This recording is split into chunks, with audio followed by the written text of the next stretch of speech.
அவர்களை தூக்கி அடிச்சாங்க. அதுல ஒரு விஷயத்தை அவர் சொன்னார். இதை எத்தனை பேர் சரியா கவனிச்சுன்னு தெரியல. பாண்டேங்கிற அனூப் பாண்டேங்கிற ஒரு பிராமண வகுப்பை சார்ந்தவனை விமர்சனம் செய்து ஒரு மீம்ஸ் போட்டுறான்.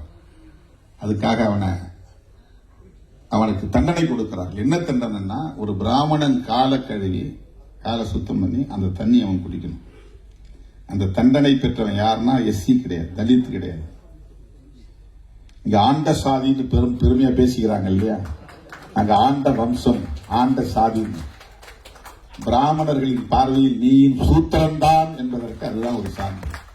உனக்கு அந்த நிலை தான் வரப்போகுது. நீ பார், தமிழ்நாட்டில் பிஜேபி வளர்ந்த பிறகு நாள்தோறும் வீடியோ போட்டுக்கிட்டு இருக்கிறாங்களா ஆண்ட பரம்பரை எல்லாம். அவங்க நிலையெல்லாம் என்னங்கிறத பின்னால பார்ப்பாங்க. அப்பதான் திருமாவளவனுடைய போராட்டத்தின் அறுவை புரியும். அப்பதான் அந்த அறுவை புரியும். இவன் யாருக்காக பேசினான், எதற்காக பேசினான், அவன் சொன்னது உண்மைதான். 2026 சட்டமன்ற தேர்தலுக்கு பிறகுதான் அதிமுக காரர்கள் சிந்திக்க போகிறார்கள். திருமாவளவன் சொன்னது சரிதான், பிஜேபி நம்மளை காலி பண்ணிடுச்சு அப்படிங்கறது அப்பதான் 2026 சட்டமன்ற தேர்தல் முடிஞ்ச உடனே தெரிய போகுது. பாருங்க, அதுதான் நடக்க போகுது.